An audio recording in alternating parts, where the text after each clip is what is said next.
병원 특유의 소독약 냄새가 코끝을 스쳤습니다. 형광등 불빛 아래 하얀 침대에 누워있는 유나의 얼굴은 창백했죠. 산소호흡기가 규칙적으로 숨을 불어넣고 있었고 심전도 모니터의 삐삐 소리만이 정적을 깨뜨리고 있었습니다. 유진은 동생 곁 의자에 앉아 담배 한 개비를 손가락 사이로 굴렸어요. 병실에서 담배를 피울 수는 없었지만 이 작은 물건이 주는 위안이 필요했습니다. 창밖으로 보이는 자신의 얼굴은 침대에 누운 유나와 정확히 똑같았죠. 같은 눈썹, 같은 입술, 같은 턱선. 하지만 지금 창에 비친 유진의 표정은 유나가 평생 지어본 적 없는 차가운 분노로 가득했어요. 너 대신 내가 끝내줄게. 유진의 목소리는 낮고 거칠었습니다. 1년 전 학교를 떠날 때부터 지금까지 유진은 늘 자신을 문제아라고 생각해왔어요. 친구를 괴롭히는 아이들을 주먹으로 때려 눕혔다가 과잉폭력이라는 낙인을 받고 스스로 자퇴를 선택했죠. 부모님은 이미 유진을 포기한 상태였고 집에서조차 유진은 골칫거리 취급을 받았습니다. 반면 유나는 달랐어요. 조용하고 착했고 누구에게도 해를 끼치지 않으려 애썼죠. 하지만 바로 그 착함 때문에 학교 폭력의 표적이 되었습니다.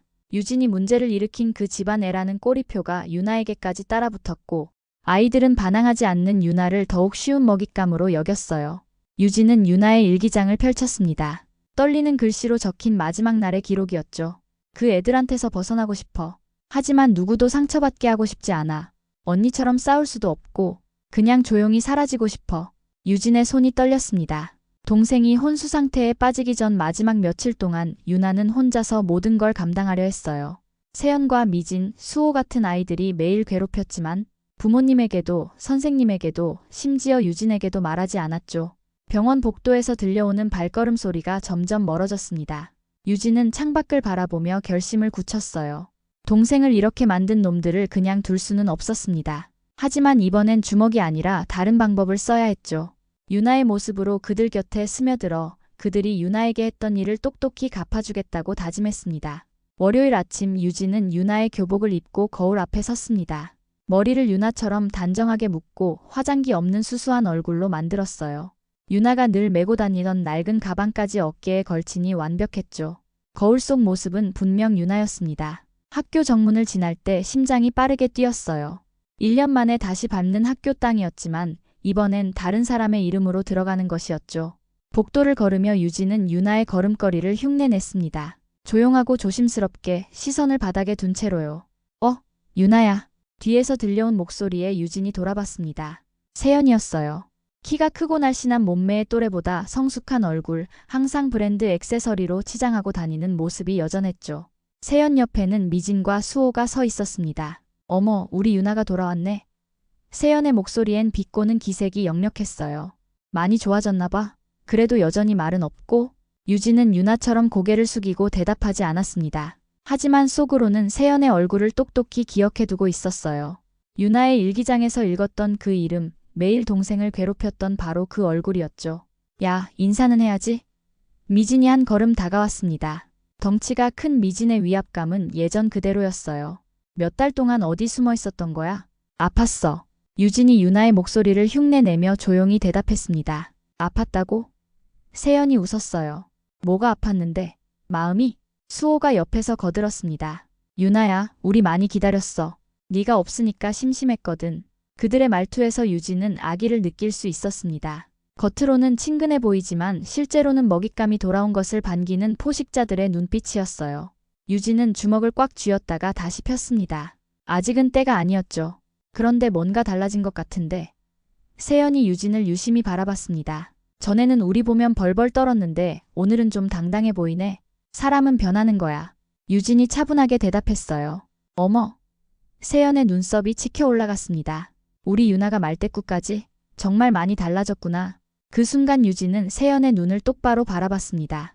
유나라면 절대 하지 않았을 행동이었죠. 넌 하나도 안 달라졌네. 공기가 차갑게 식었습니다. 세연의 표정이 굳어졌고 미진과 수호도 긴장한 기색이 역력했어요. 이전의 유나라면 상상도 할 수 없는 대답이었습니다. 며칠이 지나면서 유진은 동생이 다녔던 학교 생활에 완전히 스며들었습니다. 유나의 자리에 앉아 유나의 친구들과 대화하고 유나의 시간표대로 수업을 들었어요. 하지만 밤에는 다른 일을 했죠. 유나의 일기장을 샅샅이 뒤져가며 학교 폭력의 실체를 파악하기 시작했습니다. 유나의 기록은 상세했어요. 언제 어디서 누가 무엇을 했는지, 어떤 말을 했는지까지 꼼꼼히 적혀 있었죠. 하지만 그 기록들을 읽을수록 유진의 마음은 더욱 무거워졌습니다. 동생이 혼자서 이 모든 걸 견뎌왔다는 사실이 믿기지 않았어요. 오늘 세연이가 내 가방을 쓰레기통에 버렸다. 미진이는 내 머리를 잡아당겼고 수호는 아무 일 없는 척 지나갔다. 선생님들은 모르는 척한다. 아니, 알고도 모른 척하는 것 같다. 유진은 노트북을 켜고 세연에 대해 조사하기 시작했습니다. SNS 계정들을 뒤져보니 흥미로운 사실들이 나왔어요. 세연의 부모는 지역 유지였고 학교 후원회 이사진에도 이름을 올리고 있었죠. 그래서 세연이 문제를 일으켜도 쉽게 덮어질 수 있었던 거였습니다. 미진의 경우는 달랐어요. 가정환경이 복잡했고 아버지의 폭행 전과가 몇 차례 있었죠. 미진 자신도 어려서부터 폭력에 노출되어 있었고 그것이 다른 아이들에게 폭력을 행사하는 이유가 되고 있었습니다. 수호는 가장 교묘했어요. 겉으로는 모범생이었지만 실제로는 학교 폭력을 방조하고 때로는 직접 가담하기도 했죠. 부모가 지역 변호사여서 법적 문제에 대한 처리 능력이 뛰어났고 그것을 악용하고 있었습니다. 너희들의 약점을 하나씩 찾아내겠어. 유진은 컴퓨터 화면을 바라보며 중얼거렸습니다. 하지만 동시에 다른 생각도 들었어요. 과연 이렇게 하는 게 옳은 일일까? 동생이라면 이런 방법을 원했을까?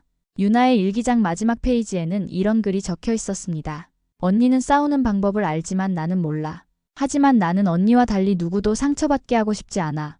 그냥 조용히 사라지는 게 모두에게 좋을 것 같아. 유진의 가슴이 먹먹해졌습니다. 동생은 끝까지 다른 사람을 배려하려 했어요. 심지어 자신을 괴롭히는 아이들까지도요. 하지만 유진은 달랐습니다. 동생을 이렇게 만든 놈들을 용서할 수 없었어요. 다음 날 아침 유진은 결심을 굳혔습니다. 복수를 시작하되 동생이 원하지 않았을 무차별적인 폭력은 피하겠다고요. 대신 그들의 거짓된 가면을 하나씩 벗겨내어 진실을 드러내겠다고 다짐했습니다. 그것이 동생에 대한 진정한 복수이자 동생이 바랐을 정의의 실현이라고 믿었어요. 미진부터 시작하기로 했습니다. 3명 중에서 가장 단순하고 직접적인 성격이었기 때문에 다루기 쉬울 거라고 판단했어요. 유진은 며칠 동안 미진의 행동 패턴을 관찰했습니다. 미진은 매일 점심시간에 화장실에서 담배를 피웠고 방과 후에는 학교 뒤편에서 다른 학교 아이들과 어울렸어요. 그리고 SNS에 자신의 일상을 과도하게 노출하는 습관이 있었죠.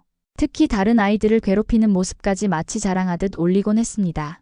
유진은 미진의 계정을 해킹하기 시작했습니다. 컴퓨터에 능숙하지는 않았지만 인터넷에서 찾은 정보들을 활용해 조금씩 접근해 나갔어요. 미진이 단순한 성격이다 보니 비밀번호도 예측하기 쉬웠죠. 마침내 미진의 계정에 접속하는데 성공했습니다. 그리고 그곳에서 충격적인 것들을 발견했어요. 미진은 자신이 다른 학생들을 괴롭히는 장면들을 동영상으로 찍어서 비공개 폴더에 저장해두고 있었습니다. 마치 전리품처럼 말이죠. 그 중에는 유나를 괴롭히는 영상들도 있었어요. 미진이 유나의 머리를 잡아당기고 가방을 빼앗아 바닥에 던지고 복도에서 밀어뜨리는 모습들이 고스란히 담겨 있었습니다. 유진은 화면을 보며 주먹을 불끈 쥐었어요. 이 정도면 충분해. 유진은 그 영상들을 다운로드한 후 익명의 계정을 만들어 학교 온라인 커뮤니티에 올렸습니다. 제목은 간단했어요. 우리 학교에 숨겨진 진실이었죠. 반응은 즉각적이었습니다. 영상이 올라온 지 1시간도 지나지 않아 조회수가 수백 개를 넘어섰고 댓글들이 달리기 시작했어요. 대부분은 미진의 행동에 대한 비난이었고 일부는 피해자들에 대한 동정이었습니다. 다음 날 학교의 가자 분위기가 완전히 바뀌어 있었어요. 학생들은 복도에서 미진을 보며 수근거렸고 선생님들도 심각한 표정으로 회의를 하고 있었습니다. 미진은 평소와 달리 위축된 모습이었죠. 야, 유나야. 세연이 다가왔습니다. 너 그 영상 봤어? 유진은 고개를 끄덕였어요. 봤어. 누가 올린 걸까? 세연의 목소리에는 불안감이 묻어났습니다. 미진이 저렇게 당황하는 모습 처음 봐. 나쁜 짓을 하면 언젠가는 들키게 되어 있어. 유진이 담담하게 대답했습니다. 세연이 유진을 날카롭게 바라봤어요. 너 정말 많이 달라진 것 같은데. 예전 같으면 이런 상황에서 벌벌 떨었을 텐데. 사람은 변하는 거라고 했잖아. 그날 오후 미진은 학교에서 호출을 받았습니다. 학부모까지 불러와 상담을 했고 결국 일주일 정학 처분을 받았어요. 영상 속 증거가 워낙 명확했기 때문에 변명의 여지가 없었죠. 유진은 복도에서 이 모든 상황을 지켜보며 만족감을 느꼈습니다. 하지만 동시에 묘한 공허함도 들었어요.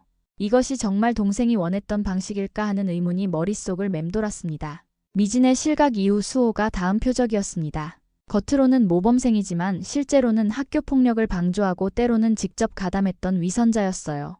유진은 수호의 이중적인 모습을 폭로하기로 결심했습니다. 수호의 약점을 찾기 위해 며칠 동안 관찰한 결과 흥미로운 사실을 발견했어요. 수호의 부모가 학교 운영위원으로 활동하면서 입학 과정에서 특혜를 주고받는 일에 관여하고 있었습니다. 그리고 수호 자신도 그 사실을 알고 있으면서 다른 학생들에게는 공정함을 강조하는 이중적인 태도를 보이고 있었죠. 유진은 수호가 자주 이용하는 온라인 학습 커뮤니티에 접근했습니다. 그곳에서 수호는 다른 학생들에게 학습 조언을 해주는 착한 선배 역할을 하고 있었어요. 하지만 개인 메시지에서는 완전히 다른 모습을 보였습니다. 저 멍청한 애들은 노력해봤자 소용없어. 결국 뒤가 든든한 애들이 이기게 되어 있거든. 수호가 친한 친구에게 보낸 메시지였어요. 유진은 더 깊이 파고들었습니다. 수호의 부모가 운영하는 로펌에서 학교 관련 업무를 처리하면서 받은 대가들, 특정 학생들의 입학을 도와주면서 받은 후사금들, 그리고 그 모든 과정에서 수호가 어떤 역할을 했는지까지 추적했어요. 결정적인 증거를 찾았습니다. 수호가 부모의 지시로 특정 학생들의 내신 성적 조작에 관여했다는 대화 기록이었어요. 반장이라는 위치를 이용해 시험 문제를 미리 빼돌리고 성적 입력 과정에서 조작을 도왔던 것이죠. 이번에는 좀 더 신중하게 접근했습니다. 익명으로 교육청에 제보를 넣었고 동시에 지역 언론사에도 정보를 전달했어요. 단순히 학교 내부에서만 소문이 도는 것이 아니라 더 큰 파장을 일으키고 싶었습니다. 며칠 후 교육청 감사관들이 학교에 나타났습니다. 갑작스러운 감사에 학교 전체가 술렁였고 수호는 창백한 얼굴로 복도를 서성였어요. 감사 과정에서 성적 조작 의혹이 제기되었고 수호의 부모까지 조사 대상에 올랐습니다. 유나야, 너 이상한 거 없어? 세연이 불안한 목소리로 물었어요. 요즘 우리 주변에서 이상한 일들이 너무 많이 일어나고 있어. 이상한 일? 유진이 순진한 표정을 지었습니다. 미진이는 영상 때문에 정악 먹었고 수호는 감사 때문에 난리고 뭔가 누군가 우리를 노리고 있는 것 같아. 유진은 가슴이 두근거렸습니다. 세연이 의심하기 시작한 것 같았어요. 하지만 아직은 확신하지 못하는 단계였죠. 설마 그럴 리가. 그냥 우연의 일치 아닐까? 유진이 태연하게 대답했습니다. 하지만 마음속으로는 다른 생각을 하고 있었어요. 이제 마지막 표적인 세연만 남았습니다. 가장 어려운 상대이지만 동시에 가장 중요한 상대이기도 했죠. 세연을 무너뜨려야 비로소 동생에 대한 진정한 복수가 완성될 것이었습니다. 이제 세연만 남았습니다. 하지만 세연은 미진이나 수호와는 차원이 다른 상대였어요. 교묘하고 계산적이며 무엇보다 자신의 약점을 철저히 숨기는 능력이 뛰어났습니다. 유진은 더욱 신중하게 접근해야 했죠. 며칠 동안 세연을 관찰한 결과 한 가지 패턴을 발견했습니다. 세연은 매주 금요일 저녁 특정 장소에서 만나는 사람들이 있었어요. 그리고 그 만남 이후에는 항상 많은 돈을 가지고 다녔습니다. 유진은 조심스럽게 세연을 미행했습니다. 세연이 향한 곳은 시내의 한 고급 클럽이었어요. 미성년자가 출입할 수 없는 곳이었지만 세연은 자연스럽게 들어갔습니다. 분명히 누군가의 도움이 있었을 거였죠. 더 깊이 조사해본 결과 충격적인 사실을 알게 되었습니다. 세연의 부모가 운영하는 사업체들 중 일부가 불법적인 방법으로 운영되고 있었고 세연 자신도 그 사실을 알고 있으면서 입막음 용도로 돈을 받고 있었던 것이죠. 하지만 이 정보를 어떻게 활용할지가 문제였습니다. 단순히 폭로하기에는 너무 복잡하고 위험한 일이었어요. 잘못 건드렸다가는 오히려 유진 자신이 위험해질 수도 있었습니다. 고민하던 중 세연이 먼저 움직였습니다. 유나야, 우리 좀 얘기할까? 세연이 방과 후 빈 교실로 유진을 불렀어요. 유진이 교실에 들어서자 세연이 문을 닫았습니다. 둘만 남은 공간에서 세연의 표정이 완전히 바뀌었어요. 평소의 가식적인 미소는 사라지고 차가운 눈빛만 남았습니다. 너 누구야? 무슨 말이야? 유진이 당황한 척했습니다. 유나가 아니지? 세연이 한 걸음 다가왔어요. 처음부터 이상했어. 말투도 행동도 심지어 걸음걸이까지 다 달라졌거든. 유진의 심장이 빠르게 뛰었습니다. 들킬 수 있다는 위험성은 늘 염두에 두고 있었지만 막상 그 순간이 오니 당황스러웠어요.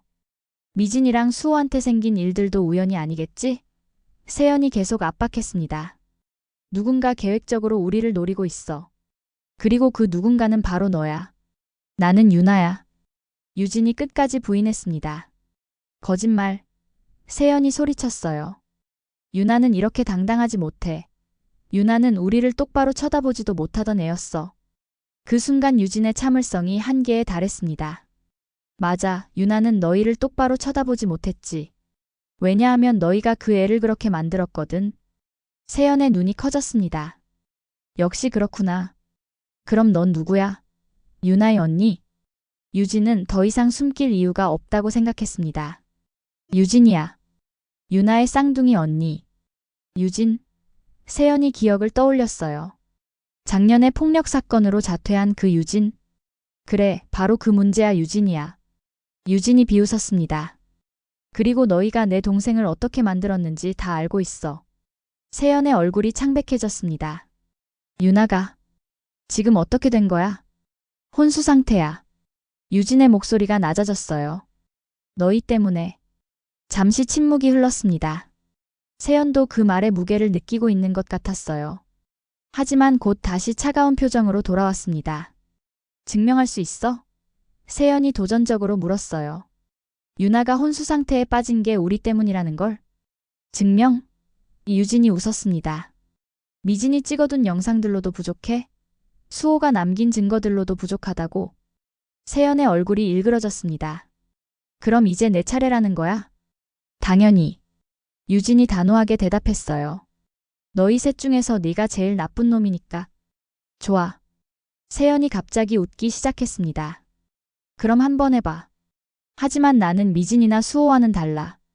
나한테는 증거가 남지 않거든. 그 말을 끝으로 세연이 교실을 나갔습니다. 유진은 혼자 남아 창밖을 바라봤어요. 이제 정체가 들켰습니다. 세연이 어떤 반격을 할지 알 수 없었지만 분명히 만만치 않을 거였죠. 다음 날부터 학교 분위기가 이상해졌습니다. 학생들이 유진을 바라보는 시선이 달라졌어요. 수근거리는 소리들이 복도 곳곳에서 들려왔고 선생님들도 유진을 의심스러운 눈으로 바라봤습니다. 점심시간에 세연이 다가왔습니다. 이번에는 혼자가 아니었어요. 몇 명의 학생들이 세연을 따라왔고 그들 모두 유진을 적대적으로 바라보고 있었습니다. 얘들아, 이 애가 바로 가짜 유나야. 세연이 큰 소리로 말했어요.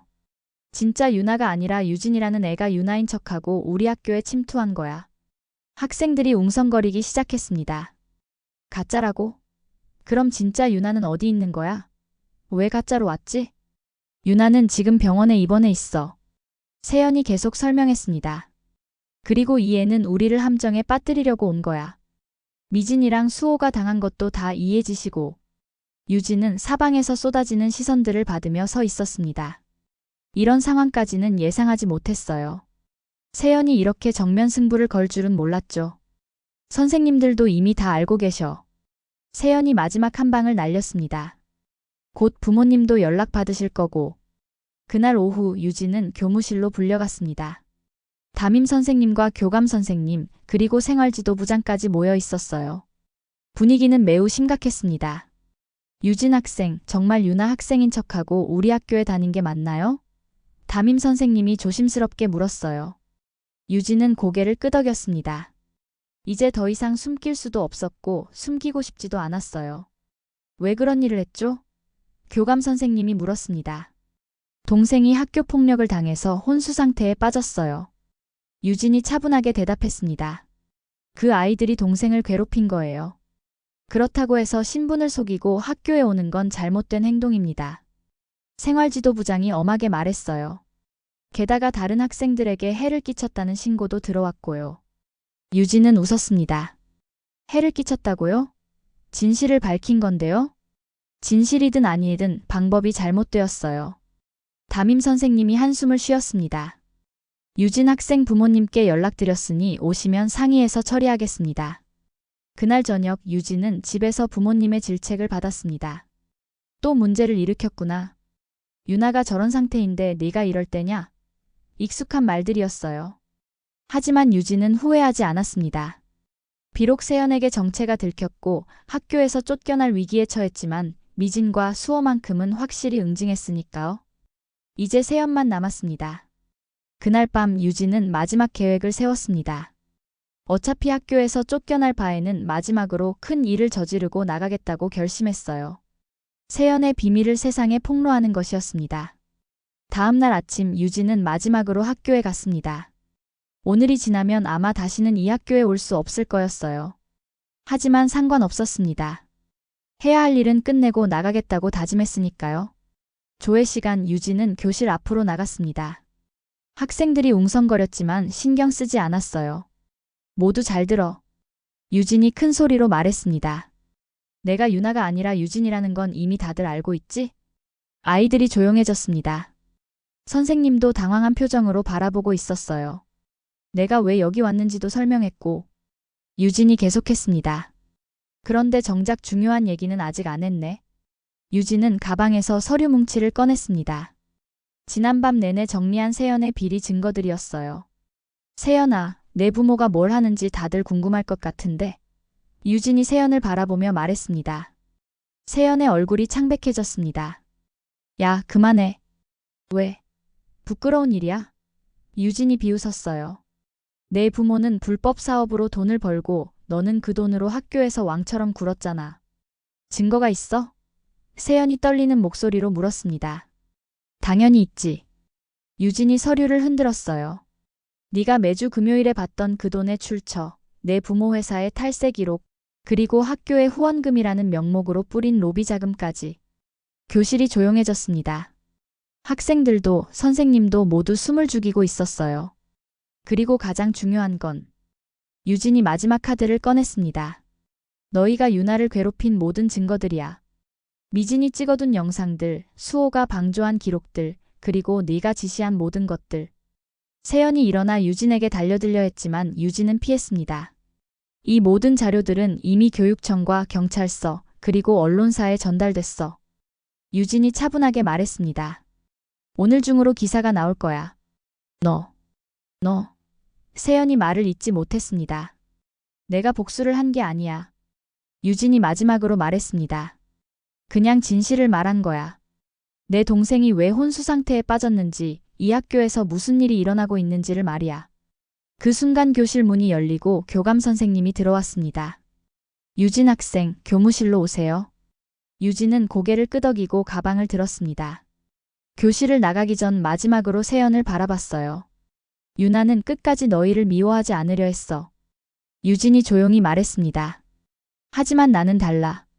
내 동생을 괴롭힌 놈들을 용서할 수 없거든. 몇 시간 후 유진은 부모님과 함께 학교를 나왔습니다. 퇴학 처분이었어요. 하지만 마음은 오히려 가벼웠습니다. 해야 할 일은 다 했으니까요. 그날 저녁 뉴스에서 지역 학교의 학교폭력과 비리 사건이 대대적으로 보도되었습니다. 세연의 부모는 조사를 받게 되었고 학교 관계자들도 문책을 피할 수 없었어요. 유진은 병원으로 갔습니다. 여전히 혼수 상태인 유나 곁에 앉아 모든 이야기를 들려줬어요. 다 끝났어, 유나야. 유진이 동생의 손을 잡으며 말했습니다. 너를 괴롭힌 놈들은 모두 벌을 받게 될 거야. 그때였습니다. 유나의 손가락이 미세하게 움직였어요. 처음에는 착각인 줄 알았지만 분명히 움직였습니다. 간호사님. 유진이 급하게 소리쳤어요. 의료진이 달려왔고 각종 검사가 시작되었습니다. 유나의 뇌파의 변화가 감지되었어요. 의식을 회복할 조짐이 보인다는 것이었습니다. 며칠 후 유나가 눈을 떴습니다.